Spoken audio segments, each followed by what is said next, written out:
तो चलिए शुभारंभ करते। देखिए, 14 दिन के बाद अचानक ट्रंप ने डिसाइड कर लिया कि मैं बॉम्बिंग नहीं करूंगा।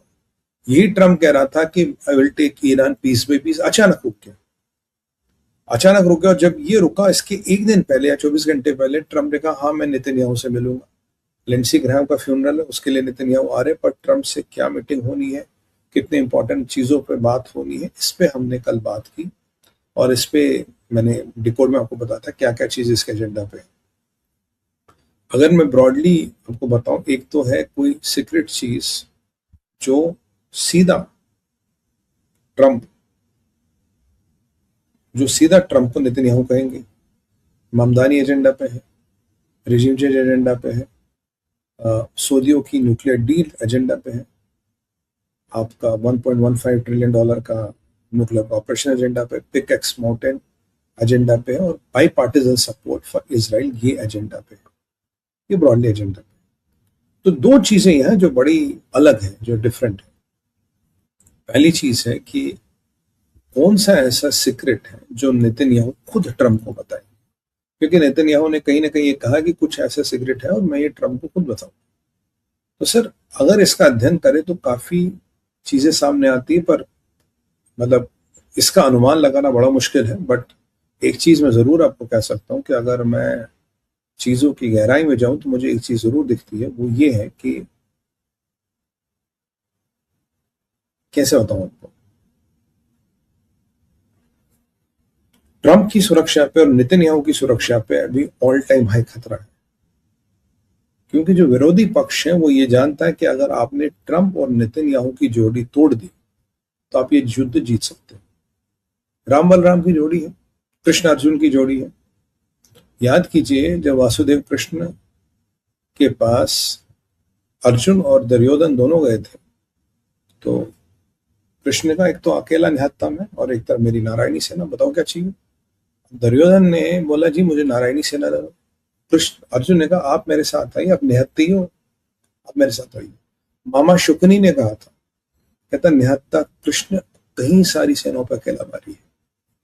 यानी कि कॉम्बिनेशन राम बलराम, राम लक्ष्मण और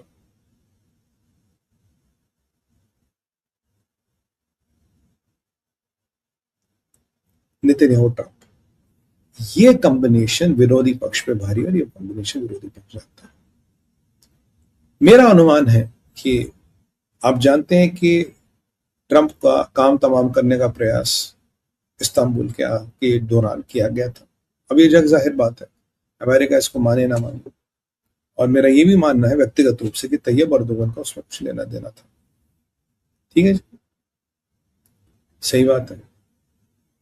अब मेरा ये भी मानना है कि अमेरिकन को इसकी भनक लग गई। अब जो सीक्रेट नेतन्याहू लेके जा रहे हैं, क्या उस सीक्रेट में ये डिटेल्स हैं कि भाई आपके साथ क्या होने वाला था और कौन करवाने वाला था। क्योंकि अगर आप ये समझोगे आपके साथ क्या होने वाला था और कौन करवाने वाला था, तो आप ये भी समझोगे कि आने वाले टाइम में ये मेरे साथ फिर हो सकता है। मुझे सबसे बड़ा खतरा किसके साथ है, ट्रंप का काम तमाम हो, नेतन्याहू का काम तमाम हो, ये काफी लोग चाहते हैं और ये एक बहुत बड़ी रणनीति का हिस्सा भी है। इनका काम तमाम करो तो वैसे भाई मामला खत्म हो जाएगा। तो क्या ये चीजें नेतन्याहू खुद ट्रंप को रख बोलेंगे, जबकि ट्रंप और नेतन्याहू की रोज बात होती है, सीआईए की और मोसाद की रोज बात होती है, और अकॉर्डिंग टू अमेरिका मीडिया और अमेरिकन पॉलिटिशियन, जो सबसे ज्यादा जिस नेता से अगर ट्रंप बात करते हैं वो नेतन्याहू। तो ऐसी क्या बात है जो नेतन्याहू खुद बोलेंगे। देखिए, अटकलें हैं, अनुमान है। मेरे को जो लगता है, जो मैं 80-90% श्योर हूं कि आपके साथ इस्तांबुल में क्या होने वाला था, कौन करवाने वाला, और कौन वो लोग हैं जो जेडी को प्रेसिडेंट बनाना चाहते हैं। कहीं प्रेसिडेंट जो बनेगा वो भी इसमें संलग्न तो नहीं है, उसका भी कोई हाथ पैर तो नहीं है।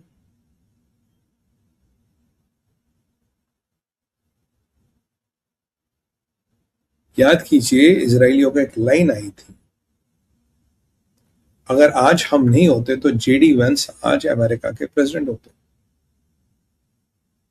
भाई अगर मेरे को प्रेसिडेंट बनवा रहे हो तो मेरे को कुछ तो पता होगा। अब ये थोड़ी ना कि भाई साहब उसको निपटा देंगे तू उसकी गद्दी पे बैठ जाएगा। How I can be nice to you. बहुत गहरी बात कह रहा हूं आपसे, और ये चीजें शायद कभी बाहर नहीं आएंगी, क्योंकि कोई चीज ऐसी है जो नेतन्याहू खुद ट्रंप के मुंह पे डायरेक्ट 1-to-1 कहेंगे।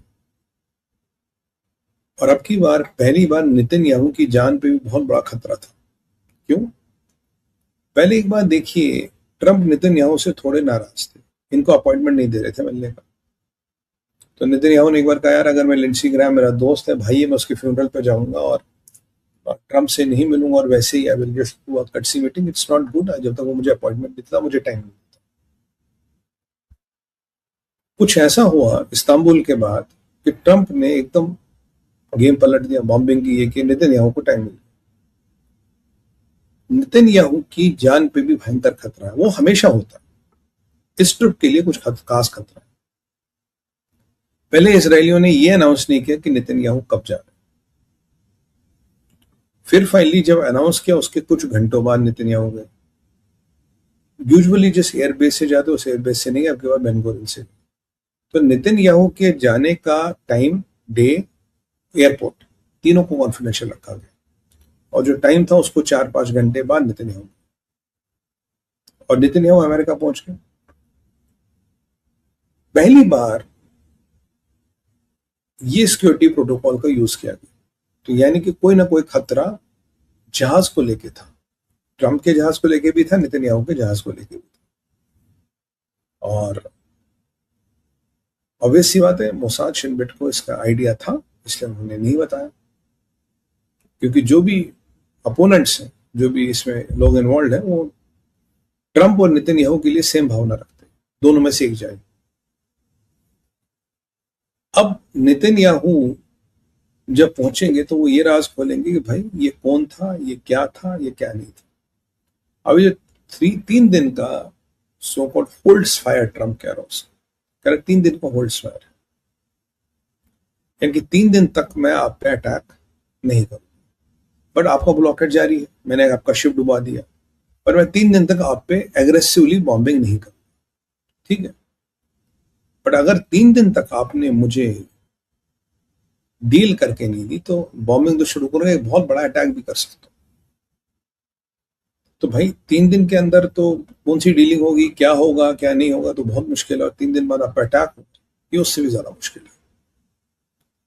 तो सारे समीकरण कहीं ना कहीं इस दिशा की तरफ दर्शाते हैं कि मामला थोड़ा टाइट है। अब जब 3 दिन, आज तीसरा दिन है, अभी नेतन्याहू अमेरिका पहुंच गए। और हाँ, वो हमारा छोटा जहादी ममदानी न्यूयॉर्क जाएंगे, वो अमेरिका पहुंच गए। ममदानी को बोले, बेटा जो तेरे बस का करके दिखा दे, अगर तू अरेस्ट कर सकता तो कर, अगर पता लगे तेरी मेयर की कुर्सी की ताकत कितनी है। वैसे ममदानी दुपक के बैठ गए, बट जहादी जहादी होता, अंडर एस्टिमेट ना करिए जहादी को। जहादी पढ़ा लिखा हो और उसके पास ताकत हो तो और भी खतरनाक हो जाता। तो ऐसे काफी लोग का मानना है कि जो 3 दिन का विंडो क्रिएट कराया गया, ये नेतन्याहू की सुरक्षा को मद्देनजर कंस्ट्रक्ट दैट कराया गया है, बिकॉज क्योंकि अगर ट्रंप के जहाज को खतरा, नेतन्याहू के जहाज को भी खतरा। ये 3 दिन का विंडो था basically to cool down the temperatures and let Netanyahu enter America. ये विंडो इसलिए क्लियर कराया गया। और अब आप बोलोगे कि यार नेतन्याहू को वापस भी तो जाना है।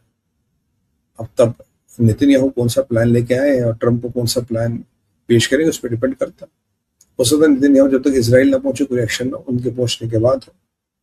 तो ये 3 दिन का सीज फायर वाकई सीज फायर नहीं है, क्योंकि इसमें और ईरान के पॉइंट ऑफ व्यू में टोटल कॉन्ट्रडिक्शन है। तो क्या ये नेतन्याहू के लिए एक सेफ पैसेज बनाया गया? तो नेतन्याहू के पास ऐसा कौन सा सीक्रेट है, ऐसा कौन सा राज है जो वो ट्रंप को 1-to-1 बताएंगे, जो CIA का डायरेक्टर मोसाद के डायरेक्टर से नहीं जान सकता, जो फोन पे वीडियो कॉन्फ्रेंस पे नहीं हो सकता? कुछ तो है, हुआ है। तो ये बड़ा इंटरेस्टिंग होगा देखना। और ममदानी की शक्ल देखने वाली होगी कि बेचारा अपने गांव कैसे चाट रहा होगा। और मेयर की कुर्सी की कितनी ताकत है न्यूयॉर्क की, ये भी देखेंगे। खैर वो तो हमें पता ही। अब जब ये सब हो रहा तो दूसरे अध्याय पे चल रहे हैं कि सऊदियों के यहाँ अभी जॉर्डन में अभी इसराइल में ड्रोन हो गया, अटैक हो रहे। तो पता लगा साहब ड्रोन कहाँ से आ रहे हैं, आईआरजीसी ने तो ड्रोन नहीं चलाए, तो ड्रोन चला रहा है आपका, ड्रोन आ रहे हैं आपके इराक से। इराक के प्रधानमंत्री को पूछा भाई दरिया से ड्रोन आ रहे, कहता साहब मैं और मेरी सरकार को ड्रोन नहीं चला रही। कौन चला रहा है जी? ये चला रहा है शिया मलेशिया जो इराक में है, ईरान का, यानी कि हिजबुल्लाह का छोटा भाई। मतलब नॉट एग्जैक्टली बट रेफरेंस के लिए, बड़ा भाई हिजबुल्लाह लेबनान में एक्टिव है और छोटा भाई आपका इराक में एक्टिव। देखिए इराक की काफी आबादी शिया है और इराक में अजीब सही विडंबना है कि जो इराक का तेल है उसका 60% इराक की सरकार कंट्रोल नहीं करती, 40% ही कंट्रोल करती है। 60% तेल वहां के पावरफुल मलेशिया और पॉलिटिशियंस और पॉलिटिकल पार्टीज के कंट्रोल में। इनके एक बहुत बड़ा दुनिया का ब्लैक मार्केट तेल का इराक से चलता है। इवन अल्बानिया से लोग कुछ कुछ क्षेत्रों को कंट्रोल करते हैं। अल्बानिया आप जानते हैं माफिया का हेडक्वार्टर, तो अल्बानिया से भी इराक का तेल कंट्रोल होता है और इन लोगों को हथियार चाहिए होते हैं और राजनीतिक संरक्षण चाहिए होता है और इन लोगों को ही यूज किया जाता है इजराइल पे हमला करने के लिए। और इन लोगों की हूल दे रहा था रांची कि अगर तूने सेना अपनी भेजी ईरान के अंदर तो ये लोगों से मैं तेरे पे हमला करा।